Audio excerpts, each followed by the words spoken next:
நம்ம உலகத்தோட கவனத்திலிருந்து மறைக்கப்பட்ட ஒரு பெரிய பேரழிவை பத்தி தான் நம்ம இன்னைக்கு பார்க்க போறோம். சூடான். அங்கே நடக்கிற போர் ஒவ்வொரு நாளும் லட்சக்கணக்கான மக்களோட வாழ்க்கைய சிதைச்சிட்டு இருக்கு. இந்த மௌனத்துக்கு பின்னாடி இருக்கிற அந்த கொடூரமான உண்மைகள் என்னென்னு நம்ம இப்ப பார்க்கலாம் வாங்க. முதல்ல இந்த படத்தை பாருங்க. இது ஏதோ ஒரு நியூஸ்ல வர்ற போட்டோ இல்ல. சூடான்ல இருக்கிற லட்சக்கணக்கான மக்களோட நிஜ வாழ்க்கை இதுதான். அவங்களோட ஒவ்வொரு நாளும் இப்படிதான் இருக்கு. 3 வருஷமா விடாம நடக்கிற இந்த உள்நாட்டு போர் அவங்களோட வீடுகள், வாழ்க்கைன்னு எல்லாத்தையும் பறிச்சு ஒரு தீராத துயரத்துல தள்ளியிருக்கு. இந்த ஒரு வரியில எவ்வளவு வலி இருக்குன்னு யோசிச்சு பாருங்க. வடக்கு டார்பர்ல இருக்கிற இக்லாஸ்ங்கிற ஒருத்தரோட வார்த்தைகள் அது. நாங்க என்ன சாப்பிடுவோன்னு கேக்குறத நிறுத்திட்டோம், இனி யார் சாப்பிடுவாங்கன்னு தான் கேக்குறோம். அடையப்பா, இது பசிய பத்தின விஷயம் மட்டுமல்ல, இது உயிர் வாழ்றதுக்கான ஒரு போராட்டம். சரி, இந்த மக்களோட துயரத்தை நம்ம முழுசா புரிஞ்சுக்கணும்னா முதல்ல ஒரு நாடு எப்படி இந்த நிலைமைக்கு வந்துச்சுன்னு நம்ம தெரிஞ்சுக்கணும். வாங்க இந்த பேரழிவோட ஆரம்பத்துக்கு போலாம். எல்லாமே ஆரம்பிச்சது ஏப்ரல் 2023 தான். தலைநகர் கார்ட்டூம்ல 2 ஜெனரல்களுக்கு நடுவுல ஒரு பவர் ஸ்ட்ரகிள், அதிகார போட்டிய ஆரம்பிச்சதுதான் இந்த விஷயம். அப்புறம் என்னாச்சு? வார்ட் மடானி, எல் ஃபாஷர்னு முக்கியமான நகரங்கள் ஒன்னொன்னா விழ ஆரம்பிச்சுது. நாடு முழுக்க இந்த பிரச்சனை ஒரு பெரிய பேரழிவா மாறிடுச்சு. இப்போ 3 வருஷம் ஆயிடுச்சு. ஆனாலும் இந்த போருக்கு ஒரு முடிவு வந்த மாதிரி தெரியல.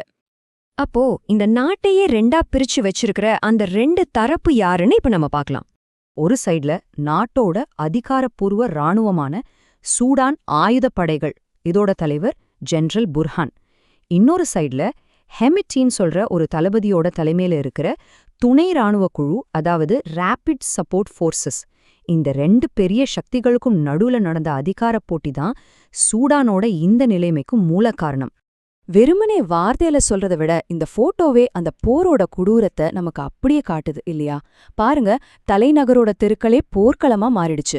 பெரிய பெரிய பில்டிங் எல்லாம் குண்டு வீச்சுல சிதறி போயிருக்கு. மக்களோட சாதாரண வாழ்க்கை இந்த குண்டு சத்தத்துக்கும் புகைக்கும் நடுவுல எங்கேயோ தொலைஞ்சு போச்சு. சரி, இந்த போருக்காக அப்பாவி மக்கள் என்ன விலைய கொடுத்துக்கிட்டு இருக்காங்க, அதோட விளைவுகள் எப்படி இருக்குன்னு பார்க்கலாம். உண்மையில நம்ம கற்பனைக்கு கூட எட்டாத அளவுக்கு மோசமா இருக்கு. 14 மில்லியன், அதாவது 1,40,00,000 மக்கள். இது ஏதோ சின்ன நம்பர் கிடையாது. ஒரு நாட்டோட மொத்த மக்கள் தொகையில கால்வாசிக்கு மேல. யோசிச்சு பாருங்க, அவங்க தங்களோட வீடு, உடைமைகள், நினைவுகள்னு எல்லாத்தையும் விட்டுட்டு உயிர் பிழைச்சா போதுன்னு ஓடிக்கிட்டு இருக்காங்க.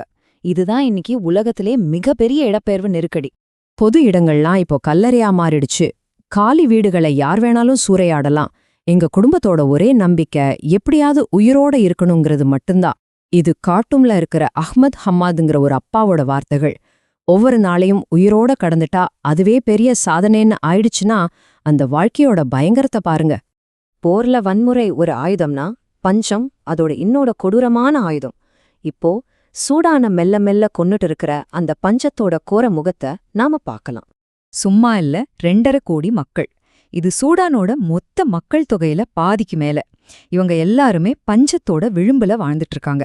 அடுத்த வேளை சாப்பாடு கிடைக்குமா கிடைக்காதாங்கிறது கூட அவங்களுக்கு தெரியாது.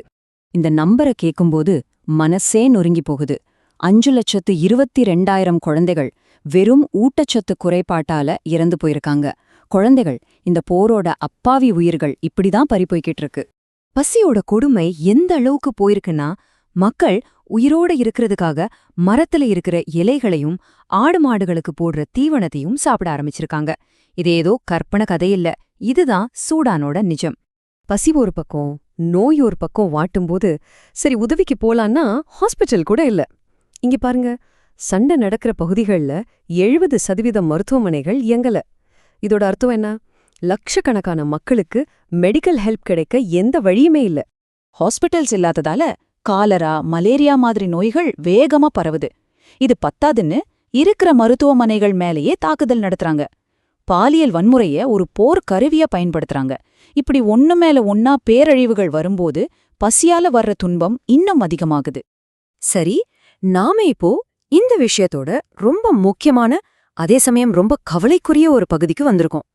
இவ்ளோ பெரிய பேரழிவ இந்த உலகம் எப்படி கண்டுக்காம இருக்குதுன்னு பார்க்கலாம். இதுதான் நாம எல்லாரும் நம்மள நாமே கேட்டுக்க வேண்டிய கேள்வி. கோடிக்கணக்கான மக்கள் செத்துக்கிட்டு இருக்காங்க. ஆனா இந்த உலகத்தோட காதுல ஏன் இது விழமாட்டேங்குது? இந்த மௌனத்துக்கு என்னதான் காரணம்? பிரிட்டிஷ் சூடான் எழுத்தாளர் நெஸ்ரீன் மாலிக்கோட இந்த வார்த்தைகள் ரொம்ப சக்தி வாய்ந்தது. அவங்க என்ன சொல்றாங்கன்னா, இது மறக்கப்பட்ட போர் இல்ல, இது சகிச்சுக்கப்படுற ஒரு போர். அதாவது இது கவனக்குறைவா நடக்கிற புறக்கணிப்பு இல்ல, தெரிஞ்சே அனுமதிக்கப்படுற ஒரு பேரழிவு. உலகம் இத மறக்கல, ஆனா சகிச்சுக்கிட்டு இருக்கு. இந்த சார்ட்ட பாருங்க. உலகத்தோட அலட்சியத்துக்கு இதை விட ஒரு பெரிய ஆதாரம் தேவையில்ல. தேவைப்படுற நிதியுதவியில வெறும் 16% தான் கிடைச்சிருக்கு. வேற வார்த்தைகளே தேவையில்லை, இந்த எண்களே எல்லா கதையும் சொல்லுது. உலகம் காட்டுற இந்த மௌனத்துக்கு தனிப்பட்ட மனுஷங்க என்ன விலைய கொடுக்கறாங்கன்னு பார்த்து இந்த பகுதியை நாம முடிக்கலாம். ஒரு காலத்துல நான் ஒரு இன்டர்நேஷனல் நியூஸ் சேனல்ல வேலை செய்யணும்னு கனவு கண்டேன். ஆனா இப்போ எங்க குடும்பம் ஒன்னா சேர்ந்து வீட்டுக்கு திரும்பினா போதும், அதுதான் என்னோட ஒரே லட்சியம். இது எல் ஃபேஷர்லேருந்து இடம்பெயர்ந்த அதீஃப் அப்துல் ரஹ்மான்கிற 26 வயசு இளைஞரோட வார்த்தைகள். ஒரு சர்வதேச பத்திரிகையாளர் ஆகணும்னு கனவு கண்ட ஒருத்தர் இப்போ வீட்டுக்கு போனா போதும்னு நினைக்கிறாரு. நாம பாக்குற ஒவ்வொரு நம்பருக்கு பின்னாலையும் இப்படி சிதைஞ்சு போன ஒரு வாழ்க்கை இருக்கு. கடைசியா இந்த ஒரு கேள்வியோட நாம முடிச்சுக்கலாம். இவ்ளோ இரைச்சல் நிறைஞ்ச இந்த உலகத்துல ஒரு தேசத்தோட அழகுரல் நம்ம காதுல விழாம இருக்கு. நாம காட்டுற இந்த மௌனம் இன்னும் எத்தனை உயிர்களை விலையா கேட்க போகுது? இத பத்தி நீங்க என்ன நினைக்கிறீங்க?